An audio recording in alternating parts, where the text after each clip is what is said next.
Hello movie lovers, kembali lagi bersama dengan kami Momo Channel. Oke, di kesempatan kali ini kami akan membahas mengenai film yang berjudul Miracle in Cell 7.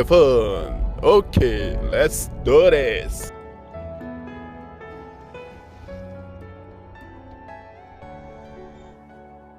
Film ini dirilis pada tanggal 23 Januari 2013. Film ini merupakan film Korea yang disutradarai oleh Lee Hwan-kyun. Secara umum, Miracle in Cell nomor 7 bercerita mengenai hubungan seorang anak dan ayah, di mana sang ayah dituduh untuk melakukan kejahatan hingga dipenjara, dan juga kemudian menceritakan perjuangan si anak untuk dapat bertemu dengan ayahnya di dalam penjara. Film ini benar-benar menguras air mata kalian. Oke lah, tanpa berbasa-basi lagi, ayo kita mulai.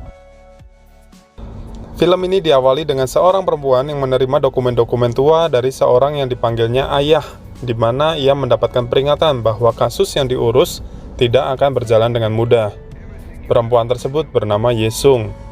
Dia mulai memeriksa dokumen-dokumen tersebut. Ternyata dokumen tersebut perihal kasus penculikan dan pembunuhan Lee Yong-gu yang bertanggal 23 Desember 1997.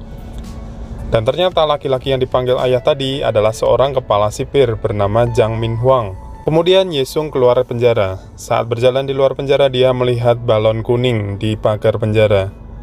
Dan kemudian dia pergi untuk menemui seseorang yang terkait dengan dokumen tersebut. Yesung menemui seorang peramal. Kemudian Yesung menyanggah setiap tebakan peramal tersebut. Lantas keduanya bertanya jawab apa yang Yesung inginkan.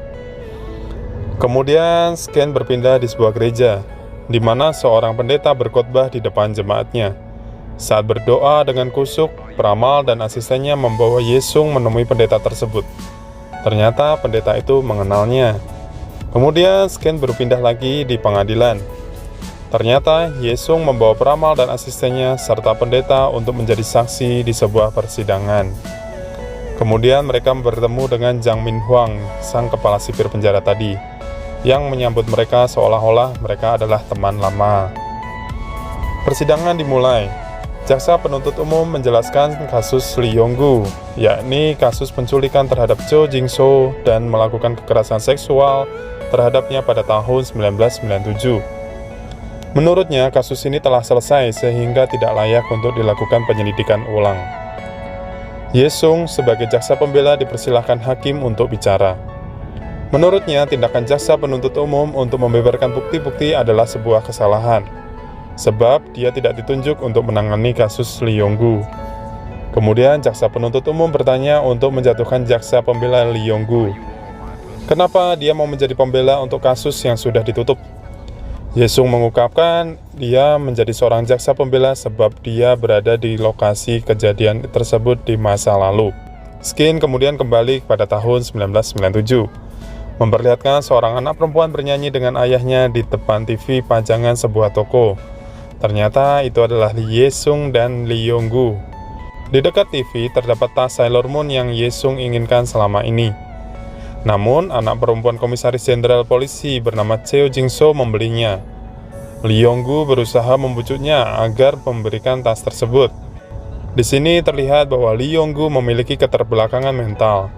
Kemudian komisaris jenderal polisi memukul Lee Yong-gu. Keesokan harinya, Lee Yong-gu tetap bekerja sebagai tukang parkir di basement Happy Mart. Dia menghitung gaji ketika Chae Jung-so menemuinya sendirian. Dengan polos, anak itu memamerkan tas miliknya. Chae Jung-so kemudian mengajak Lee Yong-gu membeli tas serupa di toko lain. Akhirnya mereka memasuki area pasar dengan ceria. Skin berganti. Seorang perempuan paruh baya tidak sengaja melihat Chae Jung-so terbaring di pinggir jalan. Lee Yong-gu juga tampak memelorotkan celananya kemudian mencium bibirnya. Tentu saja wanita paruh baya itu terkejut. Hari berganti malam. Yesung kecil menunggu ayahnya di depan rumah. Namun Lee Yong-gu tidak bisa pulang sebab berada di kantor polisi. Hari berganti pagi.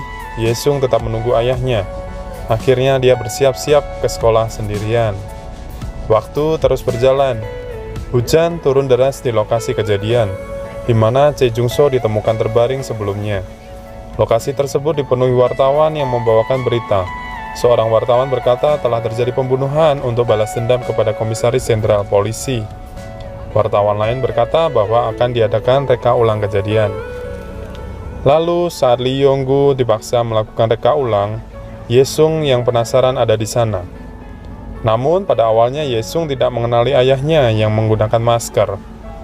Dalam reka ulang terlihat polisi memaksa Lee Yong-gu untuk melepaskan celananya. Pasalnya dia dijanjikan untuk menemui Ye Sung setelahnya. Mengetahui Lee Yong-gu seolah-olah melecehkan anaknya, Komisaris Jenderal Polisi yang ada di dekat lokasi tersebut hendak memukulnya. Tetapi dia dihadang polisi lainnya sehingga hanya mampu melepas maskernya. Saat itu Ye Sung tahu itu adalah ayahnya. Dia memanggil Lee Yong-gu. Saat Ye Sung mengejarnya, polisi membawa ayahnya pergi. Ini adalah adegan yang paling dramatis di mana Lee Yong-gu meminta Ye Sung untuk menunggunya di rumah. Skin kemudian berpindah lagi di penjara, di mana kepala sipir yang ditemui Ye Sung di masa depan tampak jauh lebih muda. Pada tahun 1997, Jang Min-hwang telah menjadi kepala sipir. Dia diberitahu tahanan nomor 5482 telah datang. Tahanan itu adalah Lee Yong-gu yang didakwa menculik dan membunuh Cho Jing-so. Skin berubah lagi, kemudian memperlihatkan peramal dan pendeta adalah narapidana. Mereka satu sel dengan Lee Yong-gu di masa lalu. Di sini digambarkan pertama kali, pendeta yang bernama Chun Ho adalah seorang penipu, sedangkan peramal yang bernama Man Beong merupakan seorang pezinah. Sebenarnya ada narapidana lainnya seperti Bong Sik, seorang pencopet, Kakek Seo, seorang penipu, dan ketua sel 7 yang bernama So Yang Ho atau gangster. Ketua sel 7 meminta Lee Yong-gu berbicara soal kejahatannya, namun dia tidak mau melakukannya. Akhirnya pendeta membacakan catatan kriminalnya. Saat semua orang tahu, mereka jadi marah dan memukulinya, sebab anak kecil tidak seharusnya diculik, diperkosa, atau dibunuh. Dari catatan itu diketahui Lee Yong-gu mendapatkan hukuman mati berdasarkan keputusan sidang. Ye Sung akhirnya pindah di panti asuhan. Sebelum pergi, dia sempat meninggalkan catatan di depan pintu untuk ayahnya. Intinya, dia berada di panti asuhan.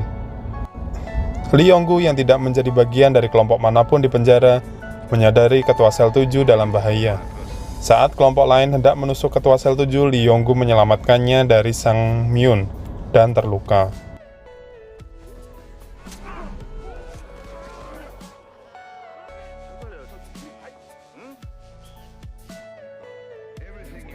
Kemudian orang-orang di sel 7 mulai bersikap baik. Mereka bertanya apa Lee Yong-gu inginkan. Kemudian Lee Yong-gu menjawab, Ye Sung. Secara berkala, tim paduan suara menghibur orang-orang di penjara. Dalam tim tersebut terdapat Ye Sung kecil. Kepala sipir yang melihatnya mulai penasaran kenapa ada anak kecil di dalam tim paduan suara. Ternyata Ye Sung disusupkan anggota sel 7 lainnya agar dapat bertemu dengan ayahnya. Untuk pertama kali, Ye Sung bertemu dengan ayahnya di sel nomor 7. Acara paduan suara tersebut dihentikan tiba-tiba. Ye Sung akhirnya dipaksa kembali sebelum 2 jam. Dia berusaha dikembalikan, tetapi bus paduan suara sudah meninggalkan penjara. Akhirnya Ye Sung kembali ke sel nomor 7. Dia sangat bahagia karena bersama dengan ayahnya, mereka makan dan tidur bersama.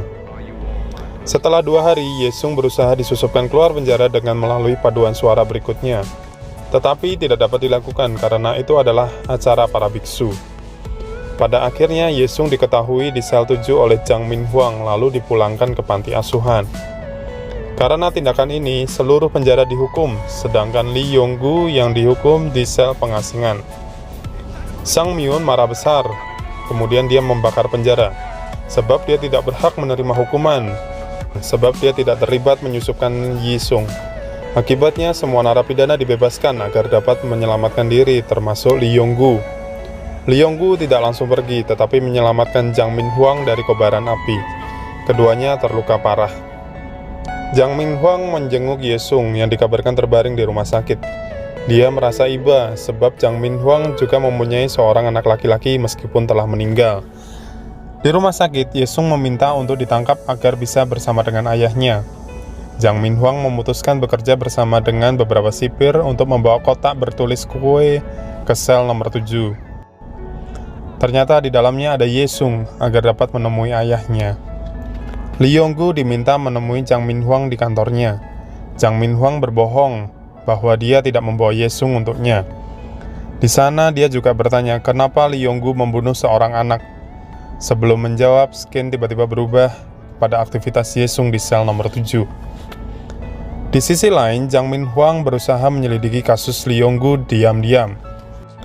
Dia juga menjemput Yesung di sekolah, tujuannya agar bisa membawa kembali ke sel nomor 7. Kemudian Lee Yong-gu hidup bahagia di penjara bersama anggota sel nomor 7, dan Yesung kerap berkunjung. Lantas, ketika di lapangan untuk berolahraga, sipir memberitahunya mengenai tanggal persidangan. Tiba-tiba Lee Yong-gu teringat kejadian sebelumnya bersama Choi Jin-soo. Saat Lee Yong-gu terpleset, Choi Jin-soo yang berada di tikungan menjerit. Saat menemukannya, Choi Jin-soo telah bersimbah darah. Jadi Lee Yong-gu tidak benar-benar membunuhnya.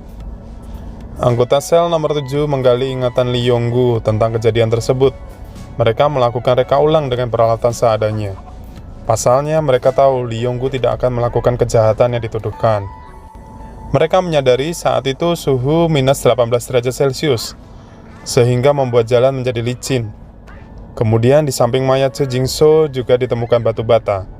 Dari sini dapat disimpulkan hal itu adalah kecelakaan. Lee Yong-gu juga menjelaskan anggota sel nomor 7 bahwa dia memelorotkan celananya untuk dapat melancarkan sirkulasi darah. Sedangkan peristiwa mencium Choi Jin-soo sebenarnya adalah usaha untuk memberikan nafas buatan.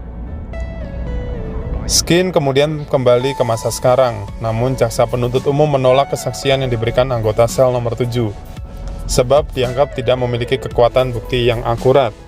Selain itu, kesaksian mantan narapidana juga diragukan. Yesung sebagai jaksa pembela akhirnya mendatangkan saksi tanpa catatan kriminal. Sebelum sempat mendatangkan orang tersebut, Skin beralih ke masa lalu, yakni saat Jang Min-hwang sebagai sipir meminta Komisaris Jenderal Polisi untuk kembali menyelidiki kasus Lee Yong-gu. Skin kembali berjalan di masa lalu. Lee Yong-gu dilatih anggota sel nomor 7 lainnya untuk menghadapi sidang terakhirnya. Mereka juga mengadakan petisi untuk disetujui orang-orang di penjara. Sebelum sidang, Lee Yong-gu bicara dengan pengacara. Namun pengacara tersebut tidak berniat membela Lee Yong-gu. Dia menyuruhnya untuk mengakui semua perbuatannya sebagai pembunuh atau Yesung akan mati. Bahkan dia sempat dipukul berkali-kali. Lee Yong-gu hanya melamun di persidangan mengingat apa yang pengacara itu katakan.